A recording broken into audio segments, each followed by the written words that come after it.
बंदी छोड़ सतगुरु रामपाल जी परमेश्वर जी की जय हो। परम पिता परमात्मा सारी सृष्टि के रचनहार कुल मालिक असंख्य ब्रह्मांडों के स्वामी जगत गुरु तीनों लोकों में प्रवेश करके सबका धारण पोषण करने वाले राजाधीराज आत्माधार नाथों के नाथ देवों के देव महादेव सर्वेश्वर महेश्वर मृत्युंजय अजरो अमर आदि अनादि सनातनी प्रभु जगत पिता जगदीश्वर श्री श्री 1008 की उपाधि के वास्तविक अधिकारी अकाल मूर्त शब्द स्वरूपी राम वासुदेव सर्वगतंबरम परम पूज्य प्रथम पूज्य परम संत परम पुरुष परम धनी परम दयालु सत्य कबीर हक्का कबीर अल्लाहु कबीर अल्लाहु अकबर बाखबर अल्लाह ताला जगत के तारणहार जगत के मुक्तिदाता जगत के जगन्नाथ हारे के सहारे हिंदुओं के राम मुसलमानों के अल्लाह सिखों के वाहिगुरु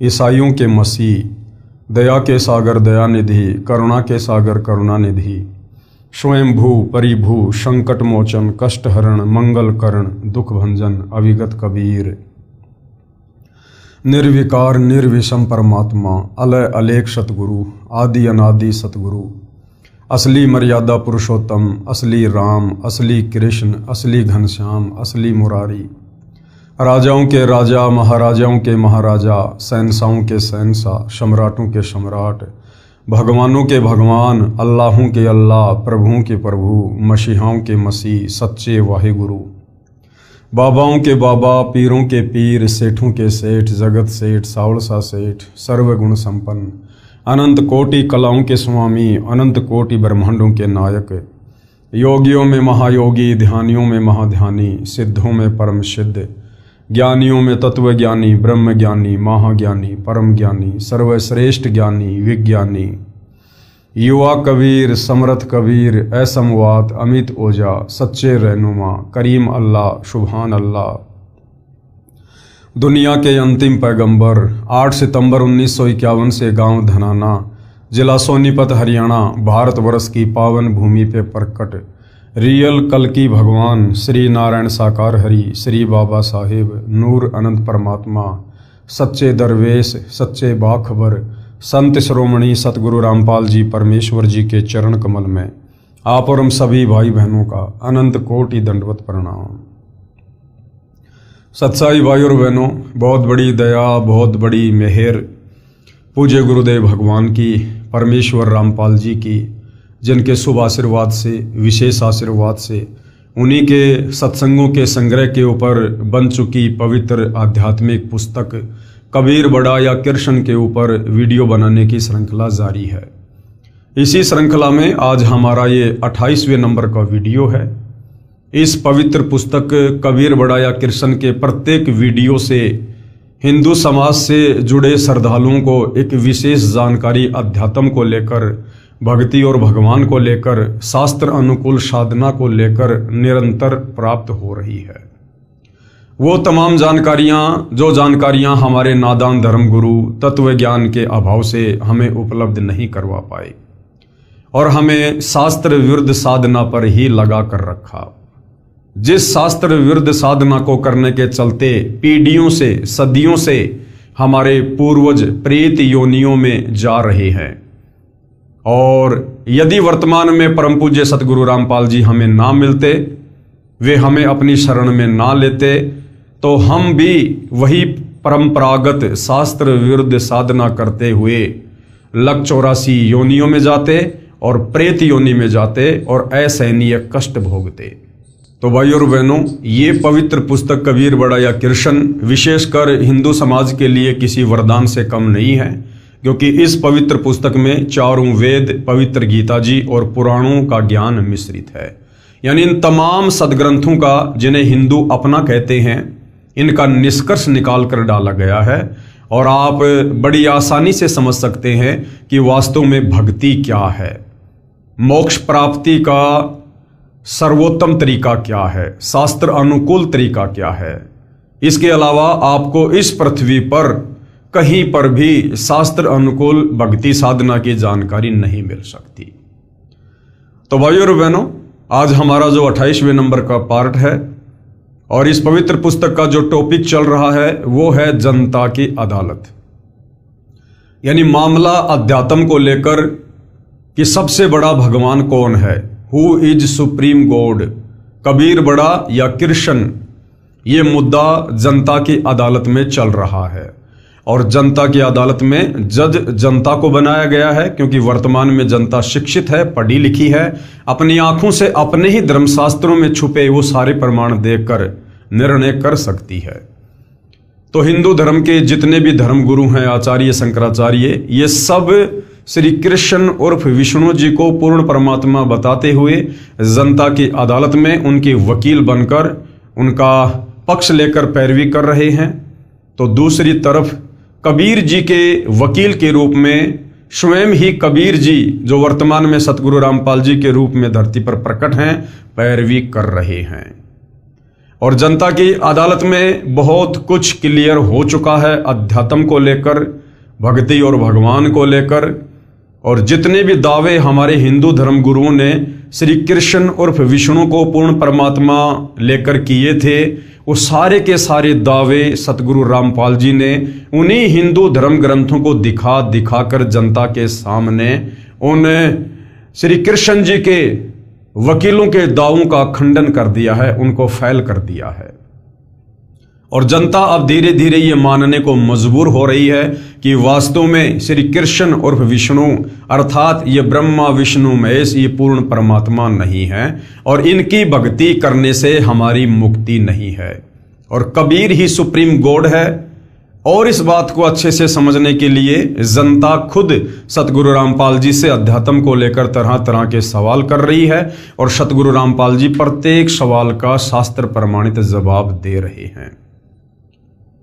और जनता को अच्छे से समझाने के लिए सतगुरु रामपाल जी ने आदरणीय धर्मदास जी की कथा का सहारा लिया है कि किस प्रकार से आदरणीय धर्मदास जी को, जो बांधवगढ़ के रहने वाले थे, श्री विष्णु जी के कट्टर पुजारी थे और वो मथुरा में गए हुए थे 68 तीर्थों की यात्रा के दौरान, और वहां उन्हें खुद कबीर परमात्मा एक जिंदा बाबा के रूप में मिले और आदरणीय धर्मदास जी को अध्यात्म समझाने लगे और उनकी प्रत्येक शंका का समाधान करने लगे। तो आदरणीय धर्मदास जी की अमर कथा को लेकर अब जनता की अदालत में सतगुरु रामपाल जी जनता को समझा रहे हैं। और आदरणीय धर्मदास जी की कथा में अभी तक धर्मदास जी ने 42 सवाल किए हैं। आज हम उनके 43वें सवाल को लेंगे कि उन्होंने परमेश्वर के विषय में जानने को लेकर जिंदा बाबा रूप में कबीर परमात्मा से और क्या क्या सवाल किए। आगे धर्मदास जी सवाल कर रहे हैं। सवाल नंबर 43 धर्मदास जी का, हे जिंदा, क्योंकि कबीर परमात्मा जिंदा बाबा के रूप में थे, आप जी ने तीनों देवताओं रजगुण ब्रह्मा, सतगुण विष्णु तथा तमगुण शिव जी की भक्ति करने वालों की दशा तो श्रीमद् भगवत गीता अध्याय 7 श्लोक 12 से 15 में और 20 से 23 तक तथा अध्याय 9 श्लोक 23 और 25 में प्रत्यक्ष प्रमाणित कर दिया है। क्या प्रमाणित कर दिया है? कि तीनों गुण कौन है? रजगुण ब्रह्मा जी, सतगुण विष्णु जी तथा तमगुण शिव जी, जिन ब्रह्मा विष्णु महेश को पूरा का पूरा हिंदू समाज परमात्मा मानकर पूजता है, कि उनकी भक्ति करने वाले यानी ब्रह्मा विष्णु महेश की भक्ति करने वाले राक्षस स्वभाव को धारण किए हुए मनुष्यों में नीच दूषित कर्म करने वाले मूर्ख मुझ यानी गीता ज्ञानदाता काल ब्रह्म को भी नहीं भजते। खुद गीता ज्ञानदाता, गीता जी का ज्ञान देने वाला ये काल ब्रह्म श्री कृष्ण जी के शरीर में प्रेत की भांति प्रवेश करके कह रहा है कि ब्रह्मा विष्णु महेश की पूजा करने वाले मुझ काल ब्रह्म की भक्ति भी नहीं करते। और ब्रह्मा विष्णु महेश की पूजा करने वालों को ब्रह्मा विष्णु महेश के ही पिता काल निरंजन ने, ब्रह्म ने 4 गालियां दी हैं, क्योंकि ब्रह्मा विष्णु महेश को इष्ट मानकर पूजा करने का विधान हमारे वेदों में नहीं है, गीता जी में नहीं है। क्योंकि गीता अध्याय 7 श्लोक नंबर 12 से 15 और गीता अध्याय 7 श्लोक 20 से 23, अध्याय 9 श्लोक 23 और 24 में यह प्रत्यक्ष प्रमाण है कि जो व्यक्ति ब्रह्मा विष्णु महेश की और अन्य देवी देवताओं की पूजा करते हैं वो अल्प बुद्धि वाले हैं, उनको आध्यात्मिक ज्ञान नहीं है और उनको इनके पिता काल ब्रह्म ने 4 गालियां दी हैं। राक्षस स्वभाव को धारण किए हुए मनुष्यों में नीच दूषित कर्म करने वाले मूर्ख।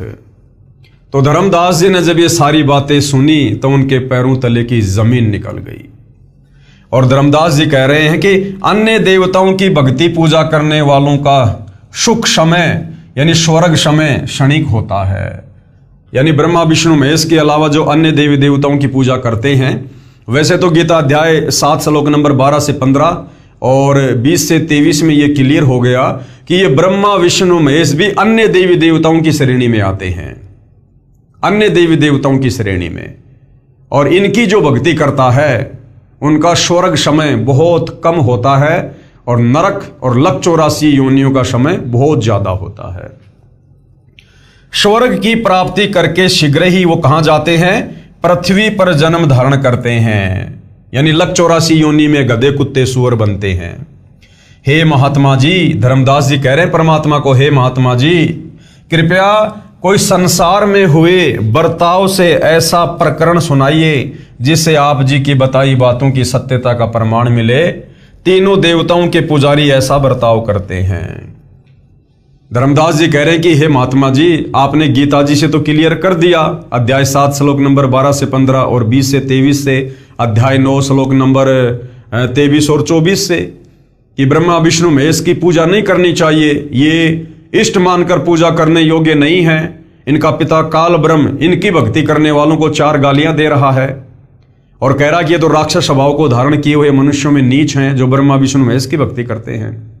तो धर्मदास जी कहते हैं कि भगवान आपने शास्त्र से तो मुझे दिखा दिया, लेकिन धरती पर ऐसी कोई घटना घटित हुई हो जिससे यह साबित हो कि वास्तव में ब्रह्मा विष्णु महेश की साधना करने वाले राक्षस स्वभाव को धारण किए हुए मनुष्यों में नीच दूषित कर्म करने वाले मूर्ख व्यक्तियों की श्रेणी में है। भगवान ऐसा मुझे कोई उदाहरण दीजिए जो धरती पर घटित हुआ हो। तो उत्तर दे रहे हैं परमात्मा, उत्तर जिंदा जगदीश का, जगदीश यानी सारे जगत का ईश, सारी सृष्टि का इष्ट कबीर भगवान जो जिंदा बाबा के रूप में थे, वो क्या जवाब दे रहे हैं। पहले पढ़िए गीता अध्याय 7 श्लोक 12 से 15 तथा 20 से 23 का यथार्थ अनुवाद। अध्याय 7 श्लोक नंबर 12 क्या कह रहा है? यह अध्याय 7 श्लोक नंबर 12 है। हम सीधे इसके अनुवाद पे चलेंगे।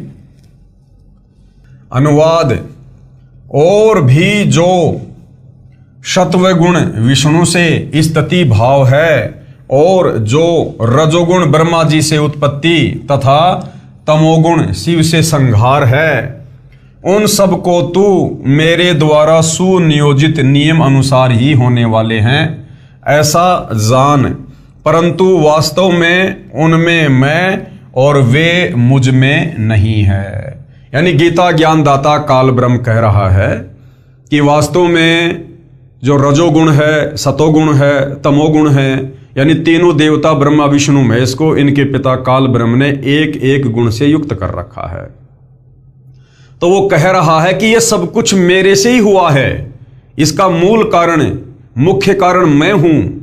क्योंकि हमें सृष्टि रचना से पता चलेगा कि इस काल ब्रह्म को प्रतिदिन 1 लाख मानव शरीरधारी आत्माओं के सूक्ष्म शरीर से निकली वासना खाने का श्राप लगा हुआ है, जिस कारण से इसने अपने तीनों पुत्रों ब्रह्मा विष्णु महेश को एक एक गुण से युक्त करके इस कार्य में लगाया हुआ है। तो यह कह रहा है कि यह ब्रह्मा विष्णु महेश के बस की बात नहीं है कि वो किसी से संतान उत्पत्ति करवा दें या किसी को मोह ममता में बांध के रखें। यह सब कुछ मेरे कारण है, ये एक एक गुण उनको मैंने ही दिए हैं, इसका मूल कारण मैं हूं, परंतु वास्तव में वे मुझ में और मैं उनमें नहीं हूं। अर्थात इस काल ने उन तीनों को एक एक गुण से युक्त करके अपने से अलग कर दिया। ये खुद 21वें ब्रह्मांड में रहता है और इन तीनों की ड्यूटी एक ब्रह्मांड में एक एक जो है गुण से युक्त करके हम जीवों को फंसाने के लिए लगा रखी है। तो ये कह रहा है कि जो इन तमाम जीवों को इन तीनों गुणों के माध्यम से जो मैं बांध के रखता हूं, इसका मूल कारण मैं ही हूं, ये ब्रह्मा विष्णु महेश नहीं है, क्योंकि मैंने ही इनको एक एक गुण से युक्त किया है। लेकिन वास्तव में मैं इनमें और ये मुझ में नहीं है। यानी इनको तो मेरे बारे में पता भी नहीं है, मैं तो अलग रहता हूं। केवल हिंदी अनुवाद। और भी जो सत्वगुण विष्णु जी से स्थिति भाव हैं और जो रजोगुण ब्रह्मा जी से उत्पत्ति तथा तमगुण शिव से संहार है, उन सबको तू मेरे द्वारा सुनियोजित नियम अनुसार ही होने वाले हैं ऐसा जान, परंतु वास्तव में उनमें मैं और वे मुझ में नहीं हैं। फिर अध्याय 7 श्लोक नंबर 13 क्या कह रहा है? यह अध्याय 7 श्लोक नंबर 13 है। श्लोक आप जियों के सामने है। हम सीधा इसके हिंदी अनुवाद पे चलेंगे। केवल हिंदी। इन गुणों के कार्य रूप कौन से गुण? रजगुण ब्रह्मा, सतगुण विष्णु, तमोगुण शंकर। इन गुणों के कार्य रूप सात्विक श्री विष्णु जी के प्रभाव से, राजस श्री ब्रह्मा जी के प्रभाव से और तामस श्री शिव जी के प्रभाव से, तीनों प्रकार के भावों से ये सारा संसार यानी प्राणी समुदाय मुझ काल के ही जाल में मोहित हो रहा है, अर्थात फंस रहा है, इसलिए पूर्ण अविनाशी को नहीं जानता। परमेश्वर कबीर बंदी छोड़ जी की महिमा संत गरीबदास जी ने कही है तथा काल का जाल समझाया है। गरीब ब्रह्मा विष्णु महेश माया और धर्मराया कहिए, इन पांचों मिल परपंच बनाया वाणी हमरी लहिए। यानी मुख्य जो कारण है हम जीवों को 21 ब्रह्मांड में फंसाए रखने के लिए, वो ये काल और दुर्गा है, और साथ में ब्रह्मा विष्णु महेश जो इनके पुत्र हैं, इनको भी इन्होंने शामिल किया हुआ है एक एक गुण से युक्त करके। तो आदरणीय धर्मदास जी कह रहे हैं कि ये 5 ही शक्तियां हैं, काल, दुर्गा और ब्रह्मा विष्णु महेश, जो 3 लोक के जीवों को अपने जाल में फंसा के रखे हुए हैं। फिर अध्याय 7 श्लोक नंबर 14, यह अध्याय 7 श्लोक नंबर 14 आप जियों के सामने है। हम सीधा इसके हिंदी अनुवाद पर चलते हैं। अनुवाद केवल हिंदी।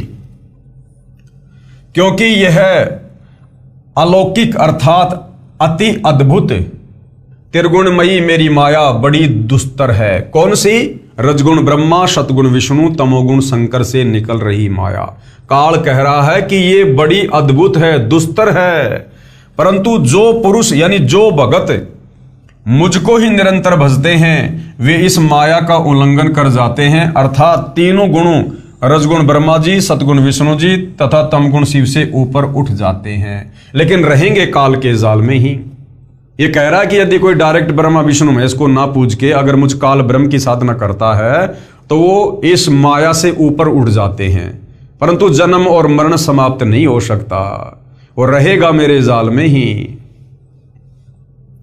फिर अध्याय 7 श्लोक नंबर 15, यह अध्याय 7 श्लोक नंबर 15 आप जियों के सामने है, और इसमें ब्रह्मा विष्णु महेश की पूजा करने वालों को 4 गालियां दी गई है इनके पिता काल ब्रह्म के द्वारा। हम सीधा हिंदी अनुवाद पे चलते हैं, केवल हिंदी। माया के द्वारा, माया क्या है? रजगुण ब्रह्मा, सतगुण विष्णु, तमगुण शंकर।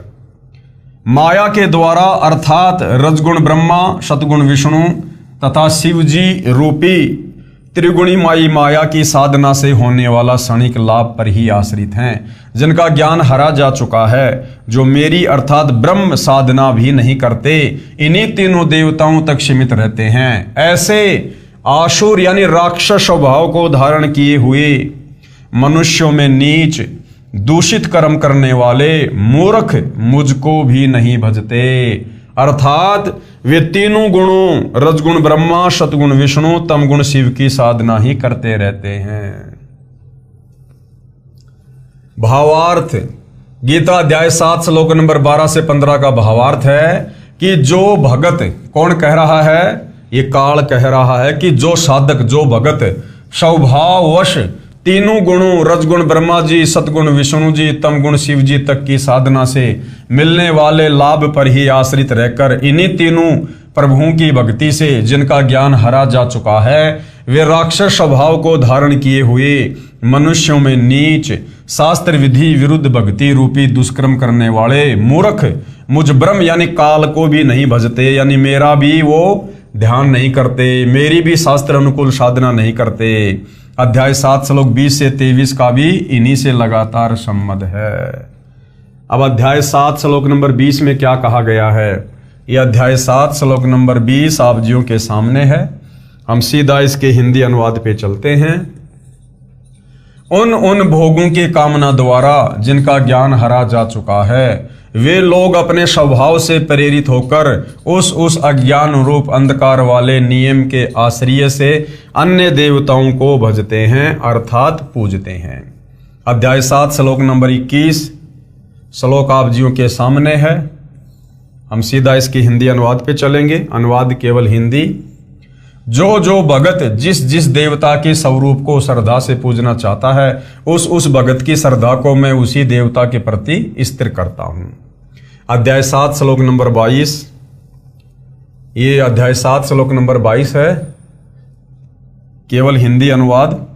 वह भगत उस श्रद्धा से युक्त होकर उस देवता का पूजन करता है, क्योंकि उस देवता से मेरे द्वारा ही विधान किए हुए उन इच्छित भोगों को प्राप्त करता है। और फिर अध्याय 7 श्लोक नंबर 23, ये अध्याय 7 श्लोक नंबर 23 है, यहां से हिंदी अनुवाद है। परंतु उन अल्प बुद्धि वालों का, कौन अल्प बुद्धि वालों का? जो इन ब्रह्मा विष्णु महेश और इनसे नीचे अन्य देवी देवताओं की भक्ति पर ही आश्रित हैं। परंतु उन अल्प बुद्धि वालों का वह फल नाशवान होता है। देवताओं को पूजने वाले देवताओं को प्राप्त होते हैं, और मतावलंबी अर्थात मेरे द्वारा बताए भक्ति मार्ग से भी मुझको प्राप्त होते हैं। अब भावार्थ किया है गुरुदेव ने।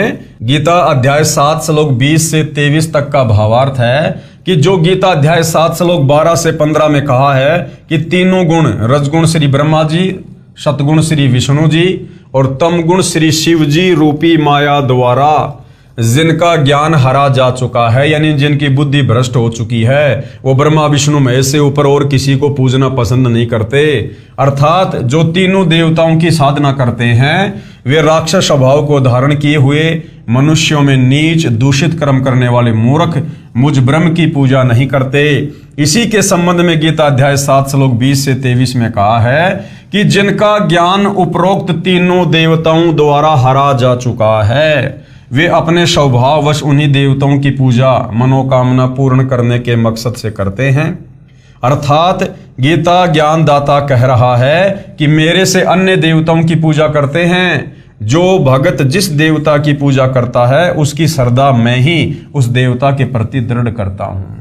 काल कहता है यदि कोई मुझे ना पूजकर अन्य देवी देवताओं की पूजा करता है, तो वो भी मेरी ही प्रेरणा से उस देवता के प्रति लगा हुआ है, यानी मैं उसको अपने जाल में फंसा के रखता हूं। उस देवता के पुजारी को भी मेरे द्वारा उस देवता को दी गई शक्ति से ही प्राप्त होता है। परंतु उन मंद बुद्धि वालों अर्थात मूर्खों का वह फल नाशवान है।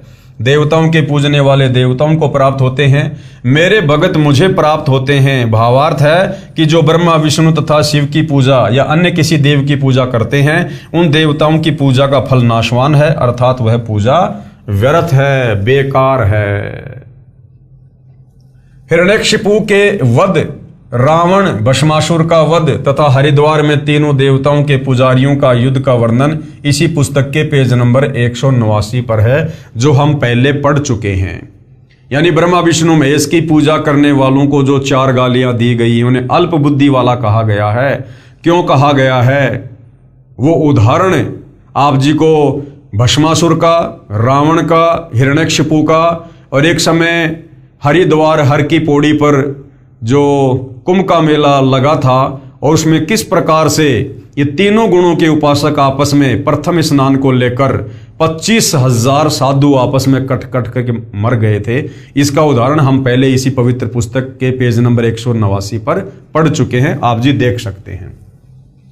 आगे फिर धर्मदास जी ने जिंदा रूप में कबीर परमात्मा जी से प्रश्न किया। प्रश्न नंबर 44 धर्मदास जी का, हे जिंदा, मैंने एक महामंडलेश्वर से प्रश्न किया था कि गीता अध्याय 18 श्लोक 62 में भगवान कृष्ण जी ने किस परमेश्वर की शरण में जाने के लिए कहा है।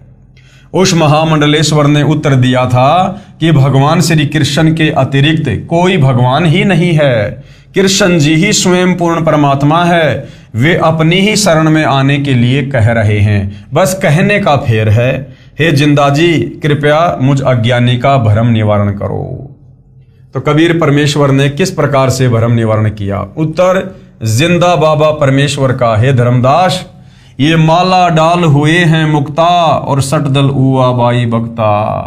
ये जितने भी बड़े बड़े संत महात्मा मंडलेश्वर हैं, ये अपने गले में बड़ी बड़ी मोटी मोटी रुद्राक्ष की मालाएं डाल डाल के अपने आप को मोक्ष प्राप्त समझ रहे हैं, और इनके जो मन में आता है शास्त्रों का हवाला देकर ये उआ बाई बकते हैं। आपके सभी मंडलेश्वर तथा शंकराचार्य अटपट करके भोली जनता को भ्रमित कर रहे हैं। कह रहे हैं कि गीता ज्ञान दाता गीता अध्याय 18 श्लोक 62 में अर्जुन को अपनी शरण में आने को कह रहा है। ये बिल्कुल गलत है, क्योंकि अर्जुन तो पहले से ही उसकी शरण में था। अर्जुन ने तो पहले ही श्री कृष्ण जी को अपना धार्मिक गुरु बना रखा था, वो तो पहले से ही उसकी शरण में था। फिर भला क्यों कहेगा कि मेरी शरण में आ जा? क्योंकि गीता अध्याय 2 श्लोक 7 में अर्जुन ने कहा कि हे कृष्ण, अब मेरी बुद्धि ठीक से काम नहीं कर रही है, मैं आपका शिष्य हूं, यानी मैं आपकी शरण में हूं, आपकी शरण में हूं। जो मेरे हित में हो वह ज्ञान मुझे दीजिए, क्योंकि जो जिससे उपदेश प्राप्त करता है वो उसकी शरण में होता है। तो अर्जुन ने तो पहले से ही श्री कृष्ण जी से उपदेश प्राप्त कर रखा था, अपना गुरु बना रखा था। तो अर्जुन तो पहले ही श्री कृष्ण जी की शरण में था। हे धर्मदास, अर्जुन तो पहले ही श्री कृष्ण जी की शरण में था। इसलिए गीता अध्याय 18 श्लोक 62 में गीता ज्ञानदाता ने, यानी इस काल ब्रह्म ने अपने से अन्य परम अक्षर ब्रह्म की शरण में जाने के लिए कहा है, उस कबीर परमात्मा की शरण में जाने के लिए कहा है। गीता अध्याय 4 श्लोक 3 में गीता ज्ञानदाता ने कहा है कि हे अर्जुन, तू मेरा भगत है, इसलिए ये गीता शास्त्र सुनाया है। गीता ज्ञानदाता ने, यानी इस काल ब्रह्म ने गीता अध्याय 12 में अपनी जानकारी दी है, तथा अध्याय 13 में अपने से अन्य पूर्ण परमात्मा का अन्य प्रमाण गीता अध्याय 13 श्लोक 11 से 28, 30, 31, 34 में भी है। श्रीमद् भगवद गीता अध्याय 13 श्लोक 1 में गीता ज्ञानदाता ने कहा है कि शरीर को क्षेत्र कहते हैं। जो इस क्षेत्र अर्थात शरीर को जानता है उसे क्षेत्रज कहा जाता है। गीता अध्याय 13 श्लोक 1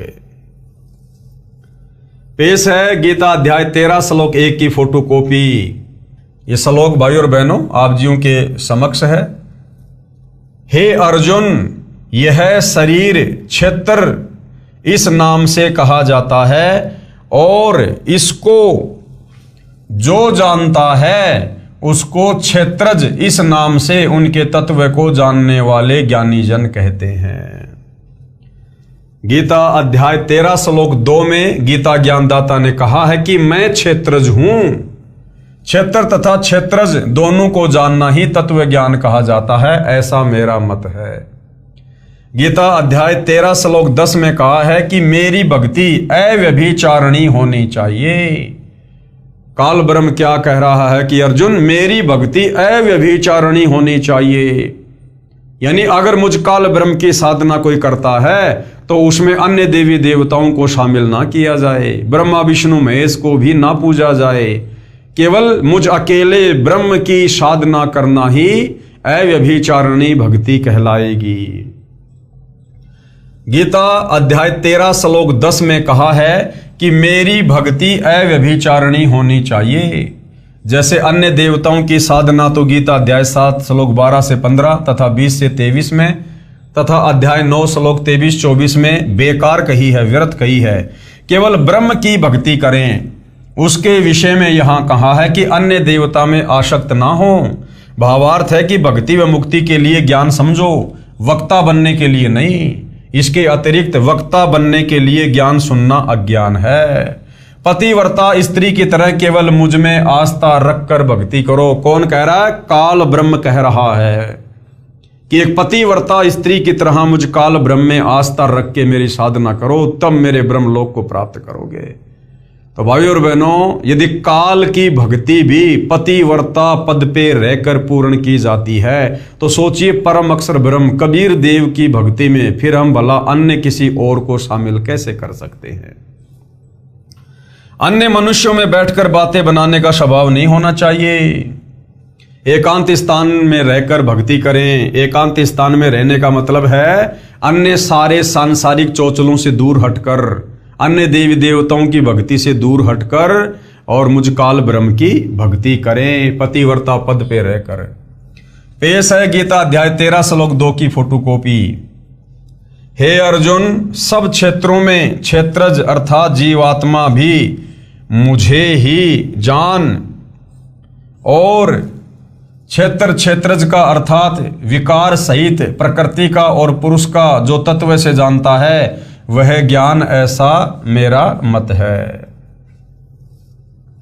गीता अध्याय 13 श्लोक 11 में गीता ज्ञानदाता ने कहा है कि अध्यात्म में यानी भक्ति मार्ग में रुचि रखकर तत्व ज्ञान के लिए सदग्रंथों को देखना तत्व ज्ञान है, वह ज्ञान है। तथा तत्व ज्ञान की अपेक्षा कथा कहानियां सुनना, शास्त्र विधि विरुद्ध भक्ति करना, यह सब अज्ञान है। तत्व ज्ञान के लिए परमात्मा को जानना ही ज्ञान है। गीता अध्याय 13 श्लोक 11 की फोटोकॉपी देखिएगा। अध्यात्म ज्ञान में नित्य स्थिति और तत्व ज्ञान के अर्थ रूप परमात्मा को ही देखना, ये सब ज्ञान है, और जो इसके विपरीत वह अज्ञान है, ऐसा कहा है। गीता अध्याय 13 श्लोक 12 में गीता ज्ञानदाता ने अपने से परम ब्रह्म यानी श्रेष्ठ परमात्मा का ज्ञान कराया है।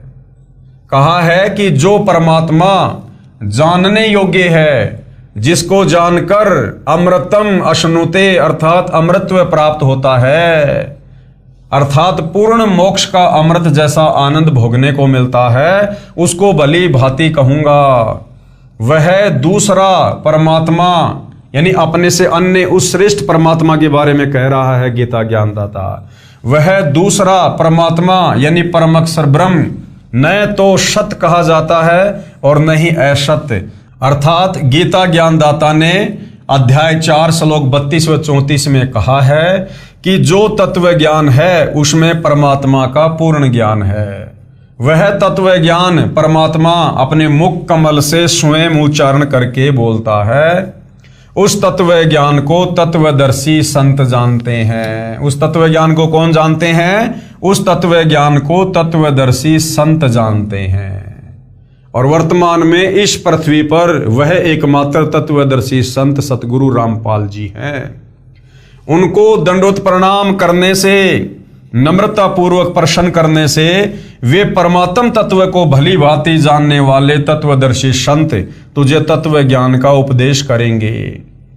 इससे सिद्ध हुआ कि गीता ज्ञानदाता को परमात्मा का पूर्ण ज्ञान नहीं है। अगर गीता ज्ञानदाता को हिंदू समाज जिसे अपना भगवान कहता है, परमात्मा कहता है, अगर उसको वास्तव में पूर्ण ज्ञान होता, तत्व ज्ञान होता, तो वो किसी तत्वदर्शी संत की शरण में जाकर तत्व ज्ञान समझने की सलाह अर्जुन को नहीं देता।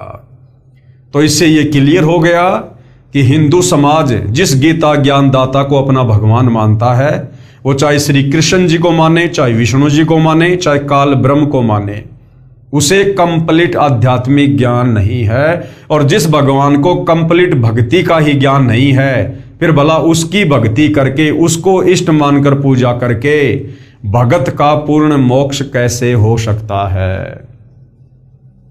इसलिए कह रहा है कि वह दूसरा परमात्मा काल ब्रह्म कह रहा है गीता ज्ञानदाता कि मेरे से अन्य जो दूसरा परमात्मा है, जो श्रेष्ठ भगवान है, परम अक्षर ब्रह्म, जो गीता ज्ञानदाता यानी काल से अलग है, वह न सत है और न ही असत है। यहां पर ब्रह्म का अर्थ सात संग ब्रह्मांड वाले परब्रह्म अर्थात गीता अध्याय 15 श्लोक 16 वाले अक्षर पुरुष से नहीं है, क्योंकि काल लोक जो 21 ब्रह्मांडों का क्षेत्र है में अक्षर पुरुष जिसे परब्रह्म कहा है, उसकी विशेष भूमिका नहीं है। यहाँ काल लोक में काल तथा दयाल की भूमिका है। काल कौन? ये ब्रह्मा विष्णु महेश का पिता, और दयाल कौन? कबीर परमात्मा। इसलिए यहां पर माने दूसरा और ब्रह्म माने परमात्मा, ब्रह्म से अन्य परमात्मा, पूर्ण ब्रह्म का वर्णन है। ये देखिएगा गीता अध्याय 13 श्लोक 12 की फोटोकॉपी है। जो जानने योग्य है, यानी जिस परमात्मा को जानना चाहिए मोक्ष के लिए, तथा जिसको जानकर मनुष्य परमानंद को प्राप्त होता है यानी पूर्ण मोक्ष को प्राप्त होता है, उसको भली भांति कहूंगा। वह अनादि वाला यानी सबसे पहले वाला परम ब्रह्म न सत ही कहा जाता है न असत, क्योंकि इसको कंप्लीट ज्ञान नहीं है। गीता अध्याय 13 श्लोक 12 में गीता ज्ञानदाता कह रहा है कि जो मेरे से दूसरा ब्रह्म अर्थात प्रभु है यानी पूर्ण ब्रह्म है, कबीर देव है, वह अनादि वाला है। अनादि का अर्थ है जिसका कभी आदि अर्थात शुरुआत ना हो, कभी जन्म न हुआ हो। गीता ज्ञानदाता क्षर पुरुष है, इसे ब्रह्म तथा काल ब्रह्म भी कहा जाता है। ये नाशवान है, जन्मता और मरता है। इसने गीता अध्याय 2 श्लोक 12, गीता अध्याय 4 श्लोक 5 व 9, गीता अध्याय 10 श्लोक 2 में स्वयं स्वीकार किया है कि हे अर्जुन, तेरे और मेरे बहुत जन्म हो चुके हैं, तू नहीं जानता है, मैं जानता हूं। इससे सिद्ध हुआ कि गीता ज्ञानदाता यानी हिंदू जिसे अपना भगवान कहते हैं, अनादि वाला ब्रह्म अर्थात भगवान नहीं है। इससे यह सिद्ध हुआ कि गीता ज्ञानदाता ने अध्याय 13 के श्लोक 12 में अपने से अन्य अविनाशी परमात्मा की महिमा कही है। अध्याय 13 श्लोक 12। गीता ज्ञानदाता ब्रह्म है, ब्रह्म यानी एक काल ब्रह्म है, ब्रह्मा विष्णु महेश का पिता है।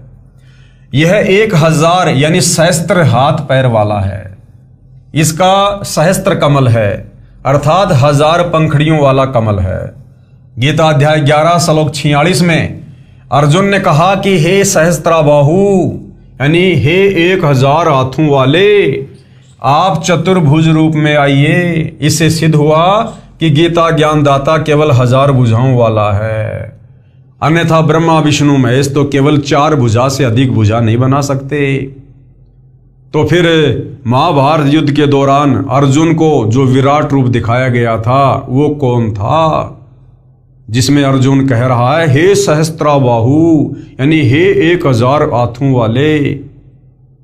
तो श्री कृष्ण जी में प्रवेश करके ये 1000 भुजा वाला भगवान, ये काल ब्रह्म अपना ज्ञान दे रहा था, अपना विराट रूप दिखा रहा था।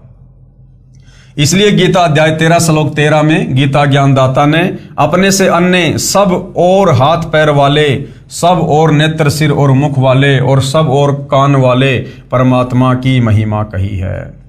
कहा है कि वह परमात्मा संसार में सबको व्याप्त करके अर्थात अपनी शक्ति से सब रोके हुए स्वयं सतलोक शाश्वत स्थानम तिष्ठति में बैठा है। स्पष्ट हुआ कि गीता ज्ञानदाता से अन्य समर्थ परमात्मा है, वही सब संसार का संचालन पालन करता है। गीता अध्याय 13 श्लोक 13 में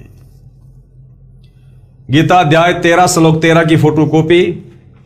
वह सब और हाथ पैर वाला, सब और नेत्र सिर और मुख वाला तथा सब और कान वाला है, यानी पूर्ण परमात्मा की महिमा कर रहा है ये काल ब्रह्म, क्योंकि वह संसार में सबको व्याप्त करके स्थित है, क्योंकि वो सारे ब्रह्मांडों की रचना करके और उसके बाद अपने सतलोक में सिंहासन पर बैठा है। गीता अध्याय 13 श्लोक 14 श्लोक में भी स्पष्ट है कि गीता ज्ञानदाता ने अपने से अन्य परमात्मा का ज्ञान कराया है और कहा है संपूर्ण इंद्रियों के विषयों को जानने वाला अर्थात अंतर्यामी है, सब इंद्रियों से रहित है अर्थात परमात्मा की इंद्रियां हम मानव तथा अन्य प्राणियों जैसी विकारग्रस्त नहीं है। वह परमात्मा आसक्ति रहित है, यानी उसको किसी का मोह नहीं है। वह इस काल लोक 21 ब्रह्मांडों की किसी वस्तु या पदार्थ में आसक्ति नहीं रखता, क्योंकि उस परमेश्वर का सतलोक इस काल के क्षेत्र से असंख्य गुना उत्तम है, इसलिए वह परमात्मा आसक्ति रहित कहा है। वही सबका धारण पोषण करने वाला है। यही प्रमाण गीता अध्याय 15 श्लोक 17 में भी है। कहा है कि पुरुषोत्तम तो श्लोक 16 में बताए क्षर पुरुष तथा अक्षर पुरुष से अन्य ही है। जो परमात्मा कहा जाता है, जो तीनों लोकों में प्रवेश करके सबका धारण पोषण करता है, वास्तव में अविनाशी परमेश्वर है। वह परमात्मा निर्गुण है, परंतु सगुण होकर ही अपना महत्व दिखाता है, यानी संत रूप में, तत्वदर्शी संत के रूप में धरती पर प्रकट होकर अपना ज्ञान देता है। उदाहरण के लिए जैसे आम का पेड़ आम के बीज यानी गुठली में निर्गुण अवस्था में होता है, उस बीज को जब बीजा जाता है तब वह पौधा फिर पेड़ रूप में सगुण होकर अपना महत्व प्रकट करता है।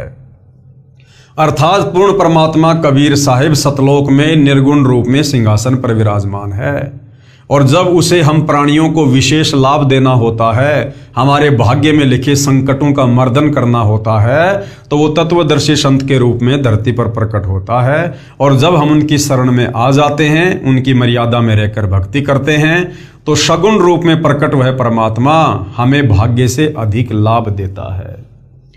परंतु परमात्मा शतलोक में सगुण रूप में बैठा है। परमात्मा ने अपनी वचन शक्ति से सर्व सृष्टि रचकर विधान बनाकर छोड़ दिया। उस परमात्मा के विधान अनुसार सब प्राणी तथा नक्षत्र बनते बिगड़ते रहते हैं, जीव कर्मा अनुसार जन्मते मरते हैं। परमात्मा को कोई टेंशन नहीं, परंतु जब परमात्मा पृथ्वी पर प्रकट होता है उस समय सर्व गुणों को भोगता है। जैसे आम के वृक्ष को तो निर्गुण से सद्गुण होने में बहुत समय लगता है, परंतु परमात्मा के लिए समय सीमा नहीं है। वे तो क्षण में निर्गुण, अगले क्षण में सद्गुण हो सकते हैं। जैसे क्षण में सतलोक चले जाते हैं तो हमारे लिए निर्गुण हो जाते हैं, हम उनके गुणों का लाभ प्राप्त नहीं कर सकते, और क्षण में पृथ्वी पर प्रकट हो जाते हैं तो वे सगुण हो जाते हैं, हमारे को आशीर्वाद देकर अपने गुणों का लाभ देते हैं। इस प्रकार निर्गुण सरगुण कहा है। इससे भी सिद्ध हुआ कि गीता ज्ञानदाता से अन्य कोई सबका धारण पोषण करने वाला परमात्मा है। पेश है गीता अध्याय 13 श्लोक 14 की फोटोकॉपी। संपूर्ण इंद्रियों के विषयों को जानने वाला है, परंतु वास्तव में सब इंद्रियों से रहित है, तथा आसक्ति रहित होने पर भी सबका धारण पोषण करने वाला और निर्गुण होने पर भी गुणों को भोगने वाला है। गीता अध्याय 13 श्लोक 15 और 16 में भी यही प्रमाण है कि गीता ज्ञानदाता ने यानी काल ब्रह्म ने कहा है कि जैसे सूर्य दूर स्थान पर स्थित होते हुए भी यहाँ पृथ्वी पर अपना प्रभाव बनाए हैं, उसी प्रकार परमात्मा शतलोक में स्थित होकर भी सर्व ब्रह्मांडों पर अपनी शक्ति का प्रभाव बनाए हुए हैं। सर्व चर अचर भूतों यानी प्राणियों तथा तत्वों के बाहर भीतर है। इसी प्रकार सूक्ष्म होने से हम उसको चरम दृष्टि से देख नहीं पाते, इसलिए अविज्ञ अर्थात हमारे ज्ञान से परे है, तथा वही परमात्मा हमारे समीप में तथा दूर भी वही स्थित है। परमात्मा तो दूर शतलोक यानी शाश्वत स्थान में है, उसकी शक्ति का प्रभाव प्रत्येक के साथ है। गीता अध्याय 13 श्लोक 15। पेश है गीता अध्याय 13 श्लोक नंबर 15 की फोटोकॉपी।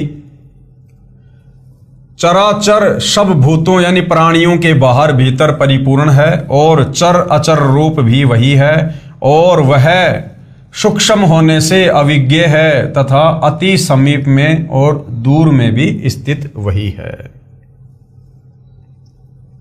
जैसे सूर्य दूर स्थित है, परंतु पृथ्वी के ऊपर प्रत्येक प्राणी को अपने साथ दिखाई देता है। जैसे एक स्थान पर कई घड़े जल के भरे रखे हैं तो सूर्य प्रत्येक में दिखाई देता है, टुकड़ों में नहीं दिखाई देता। इसी प्रकार परमात्मा प्रत्येक प्राणी को देखता है तथा साधक को दिव्य दृष्टि से दिखाई देता है। परमात्मा सूर्य के समान स्वयं प्रकाशित तथा ऐसे ही एक स्थान पर स्थित है। गीता अध्याय 8 श्लोक 3, 8, 10 में भी यही प्रमाण है।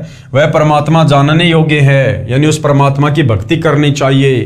भावार्थ है कि गीता ज्ञानदाता ने कहा है कि मेरे से अन्य परमात्मा का ज्ञान होना चाहिए। अगर पूर्ण मोक्ष चाहिए तो वह जानने योग्य है। वही परमात्मा अपने विधान अनुसार सबका धारण पोषण उत्पत्ति तथा मृत्यु करता है। वास्तव में ब्रह्म सबका उत्पत्ति करता वही है, यानी रियल में यदि कोई ब्रह्म है तो वो कबीर भगवान है। वास्तव में विष्णु यानी सबका धारण पोषण करने वाला वही है। वास्तव में शंकर यानी संहार करने वाला वही है। अन्य ब्रह्मा विष्णु तथा शंकर तो केवल एक ब्रह्मांड के कर्ता धर्ता हैं, परंतु वह परमात्मा तो सर्व ब्रह्मांडों का ब्रह्मा विष्णु तथा शंकर रूप में अकेला ही है। जैसे भारतवर्ष में केंद्र का भी गृह मंत्री होता है तथा राज्यों में भी गृह मंत्री होते हैं। देश के प्रधानमंत्री जी अपने पास अन्य विभाग भी रख लेते हैं। उस समय प्रधानमंत्री जी गृह मंत्री आदि आदि भी होते हैं और प्रधानमंत्री भी होते हैं। इससे सिद्ध हुआ कि गीता ज्ञानदाता ने अपने से अन्य समर्थ परमात्मा की महिमा बताई है। गीता ज्ञानदाता से अन्य कोई पूर्ण परमात्मा है। गीता अध्याय 13 श्लोक नंबर 16 देखिएगा। विभाग रहित एक रूप से आकाश के सदृश से परिपूर्ण होने पर भी चराचर संपूर्ण भूतों में विभक्त सा स्थित प्रतीत होता है, तथा वह जानने योग्य परमात्मा विष्णु रूप से भूतों को धारण पोषण करने वाला और रुद्र रूप से संहार करने वाला तथा ब्रह्मा रूप से सबको उत्पन्न करने वाला है। गीता अध्याय 13 श्लोक 17 में गीता ज्ञानदाता ने अपने सैन्य परमात्मा की महिमा कही है, जो इस प्रकार है। वह दूसरा परमात्मा यानी परम ब्रह्म यानी काल ब्रह्म से दूसरा परम अक्षर ब्रह्म सब ज्योतियों की भी ज्योति है, अर्थात सर्व प्रकाश स्रोत है। उसी अन्य समर्थ परमात्मा की शक्ति से सब प्रकाशमान है और उस परमात्मा का प्रकाश सबसे अधिक है। वह परमात्मा माया से अति परे कहा जाता है। वास्तव में निरंजन वही है। निरंजन यानी माया रहित परमात्मा। जो गीता ज्ञान दाता है ये माया सहित यानी ज्योति निरंजन कहा जाता है। वह परमात्मा ज्ञान का भंडार है, वह जानने योग्य है, वह ज्ञानगम्य अर्थात तत्व ज्ञान द्वारा प्राप्त होने योग्य है। पेश है गीता अध्याय 13 श्लोक 17 की फोटोकॉपी देखिएगा। वह परब्रह्म यानी सारी सृष्टि का मालिक परम अक्षर ब्रह्म कबीर परमात्मा ज्योतियों का भी ज्योति एवं माया से अत्यंत परे कहा जाता है। वह परमात्मा बोध स्वरूप जानने योग्य एवं तत्व ज्ञान से प्राप्त होने योग्य है और सबके हृदय में विशेष रूप से स्थित है। गीता अध्याय 13 श्लोक 17 में मूल पाठ में ज्ञानम ज्ञेयम ज्ञान गम्य लिखा है, जिसका भावार्थ है कि जो ज्ञान परमात्मा स्वयं पृथ्वी पर प्रकट होकर तत्व ज्ञान अपने मुख कमल से बोलता है, इसलिए वह ज्ञान रूप है अर्थात ज्ञान का भंडार है। वह परमात्मा उसी तत्व ज्ञान से जानने योग्य तथा उसी तत्व ज्ञान से प्राप्त करने योग्य है। वह परमात्मा सर्व प्राणियों के हृदय में स्थित है। जैसे सूर्य दूर स्थान पर होते हुए भी प्रत्येक घड़े के जल में दिखाई देता है, वास्तव में वह उन घड़ों में नहीं है परंतु घड़ों के ऊपर अपना प्रभाव रखता है, उष्णता देता है। सूक्ष्म वेद में कहा है कि ब्रह्मा विष्णु शिव राई झुमकरा, नहीं सब बाजी के खंभ सुनो राई झुमकरा, वह सर्व ठाम सब ठोर रे झुमकरा, सकल लोक भरपूर सुनो रे झुमकरा। यही प्रमाण गीता अध्याय 18 श्लोक 61 में भी है। कहा है कि हे अर्जुन, शरीर रूप यंत्र में आरूढ़ हुए संपूर्ण प्राणियों को अंतर्यामी परमेश्वर अपनी माया अर्थात अपनी शक्ति से उनके कर्मानुसार भ्रमण कराता है, अर्थात संस्कारों के अनुसार अच्छी बुरी योनियों में घुमाता है। वही सर्वशक्तिमान परमात्मा सर्व प्राणियों के हृदय में स्थित है अर्थात विराजमान है। इसी प्रकार परमेश्वर की महिमा गीता अध्याय 13 श्लोक 17 में कही है। इससे सिद्ध हुआ कि गीता ज्ञानदाता ने अपने से अन्य पूर्ण परमात्मा की महिमा कही है। यानी हिंदू समाज जो श्री कृष्ण उर्फ विष्णु के ऊपर ही ये सोचकर आसक्त है कि गीता जी का ज्ञान श्री कृष्ण उर्फ विष्णु जी ने कहा है, तो सतगुरु रामपाल जी समझा रहे हैं कि वैसे तो गीता जी का ज्ञान श्री कृष्ण जी में प्रवेश करके उनके पिता काल ब्रह्म ने बोला है, परंतु फिर भी आपको ये समझाना चाहते हैं कि तुम्हारा गीता ज्ञानदाता भगवान खुद गीता जी में अनेक जगह पर अपने से अन्य किसी और सर्वश्रेष्ठ परमात्मा की महिमा कर रहा है, अर्थात गीता ज्ञानदाता सुप्रीम गॉड नहीं है, इससे अन्य सर्वश्रेष्ठ परमात्मा परम अक्षर ब्रह्म है, सत्य पुरुष कबीर साहिब है। गीता अध्याय 13 श्लोक 17। गीता अध्याय 13 श्लोक 18 में गीता ज्ञानदाता ने कहा है कि इस प्रकार क्षेत्र अर्थात शरीर तत्व ज्ञान और ज्ञेयम अर्थात जानने योग्य परमात्मा की महिमा मैंने संक्षेप में कही है। मेरा भगत पहले मुझे ही सर्वेश्वर जानकर मुझ पर आश्रित था, वह इस तत्व ज्ञान के आधार से मेरे भाव अर्थात मेरी भक्ति से परिचित होकर तथा उस समर्थ की शक्ति से परिचित होकर उसके उपरांत भक्ति करके उसी भाव को प्राप्त होता है। यानी गीता ज्ञानदाता काल ब्रह्म कहता है कि मेरा भगत जो ओम नाम की साधना करता है वो पहले तत्व ज्ञान के अभाव में मेरे को ही सब कुछ मानकर आसक्त था, लेकिन जब उसे तत्वदर्शी संत मिल जाता है, उसको तत्व ज्ञान हो जाता है, फिर वो मेरे से आस्था हटाकर और तत्वदर्शी संत के कहे अनुसार परम अक्षर ब्रह्म की, मेरे से अन्य सर्वश्रेष्ठ परम ब्रह्म की भक्ति करता है, तो फिर उसी के लोक में चला जाता है, 21 ब्रह्मांड से मुक्त हो जाता है। गीता अध्याय 13 श्लोक नंबर 18 का भावार्थ है। श्लोक आप जीवों के सामने है।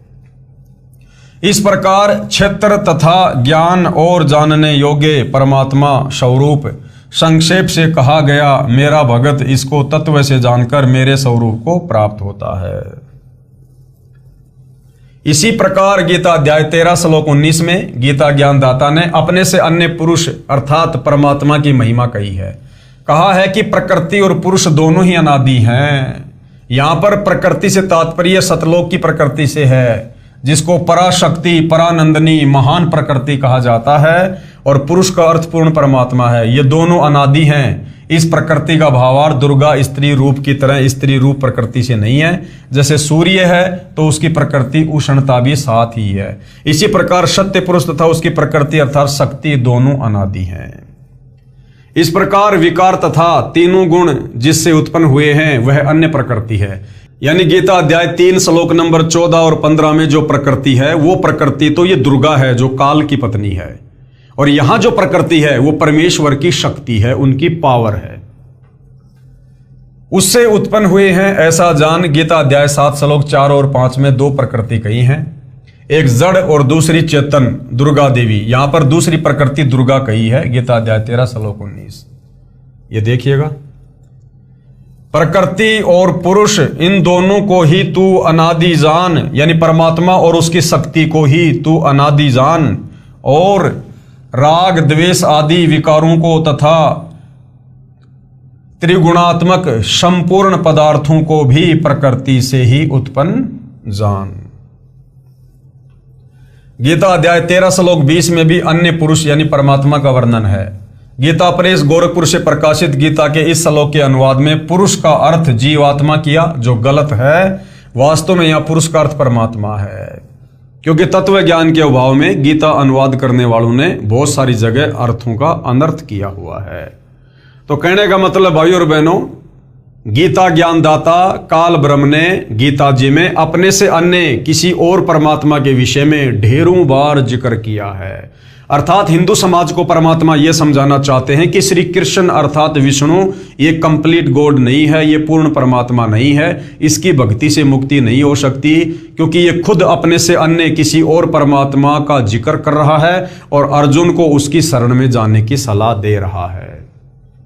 पेश है गीता अध्याय 13 श्लोक 20 की फोटोकॉपी। कार्य और कारण को उत्पन्न करने में हेतु प्रकृति कही जाती है, और जीव आत्मा दुखों के भोगापन में अर्थात भोग में हेतु कहा जाता है। पढ़े अनुवाद गीता अध्याय 13 श्लोक 20 का। अध्याय 13 श्लोक 20 यह अध्याय 13 श्लोक 20 है। अनुवाद, कार्य और कारण को उत्पन्न करने में हेतु प्रकृति कही जाती है, और सत्य पुरुष दुख सुखों के जीव आत्मा को भोगने के कारण भोगने में हेतु कहा जाता है। गीता अध्याय 18 श्लोक 61 में कहा है कि परमेश्वर सब प्राणियों को यंत्र की तरह कर्मानुसार भ्रमण कराता हुआ सर्व प्राणियों के हृदय में स्थित है। गीता अध्याय 15 श्लोक 17 में कहा है कि पूर्ण परमात्मा तो गीता ज्ञानदाता से अन्य है, वही अविनाशी परमात्मा तीनों लोकों में प्रवेश करके सबका धारण पोषण करता है। गीता अध्याय 13 श्लोक 21 में भी अन्य पुरुष यानी पूर्ण परमात्मा का वर्णन है। इसके अनुवाद में गीता प्रेस गोरखपुर से प्रकाशित में पुरुष का अर्थ पुरुष ही किया है, यह ठीक है। पुरुष का अर्थ परमात्मा होता है। प्रकरणवश पुरुष का अर्थ मनुष्य भी किया जाता है, क्योंकि परमात्मा ने मनुष्यों को अपने स्वरूप के अनुसार ही बनाया है। इसलिए कहा जाता है कि नर नारायण रूप है तू ना समझ देही, कि ये जो मनुष्य शरीर हमें प्राप्त है स्त्री या पुरुष का, इसको केवल एक शरीर मत समझ, ये उस नारायण ने यानी सारी सृष्टि के संचालक कबीर परमेश्वर ने हमें अपने जैसा शरीर प्रदान किया है मोक्ष प्राप्ति के लिए, इसलिए इसको केवल एक शरीर मत समझो। पेश है गीता अध्याय 13 श्लोक 21 की फोटोकॉपी।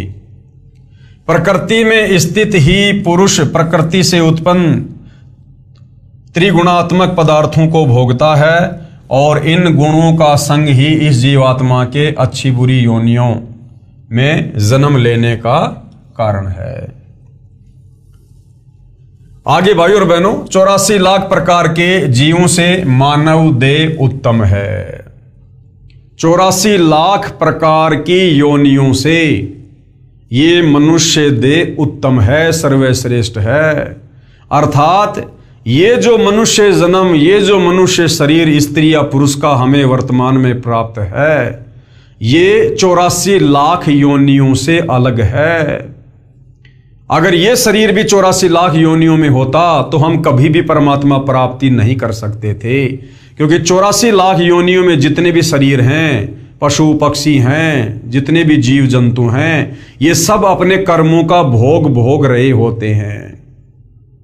और ये जो मनुष्य योनि है ये कर्म योनि कही जाती है, यानी इसी मनुष्य शरीर में हम परमात्मा को समझ सकते हैं, पहचान सकते हैं और भक्ति करके आत्मा का कल्याण करवा सकते हैं।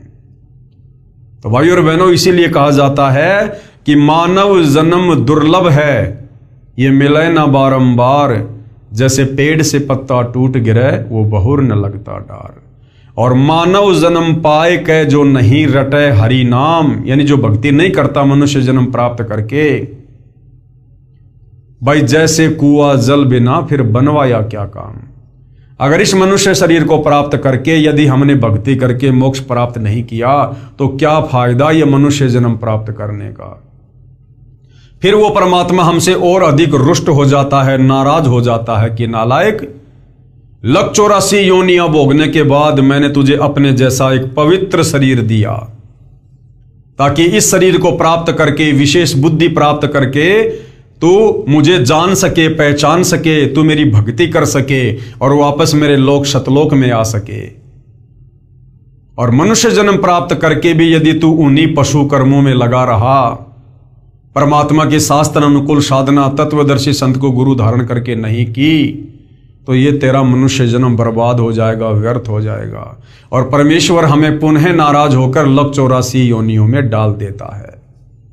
तो भाई और बहनों, इस मनुष्य जन्म के वास्तविक मकसद को आप तभी अच्छे से समझ पाओगे जब आप परम पूज्य सतगुरु रामपाल जी के सत्संग सुनना शुरू करोगे, उनके द्वारा लिखित पवित्र पुस्तकों का अध्ययन करोगे, तभी आप अपने मूल उद्देश्य को जानकर भक्ति कर सकते हो।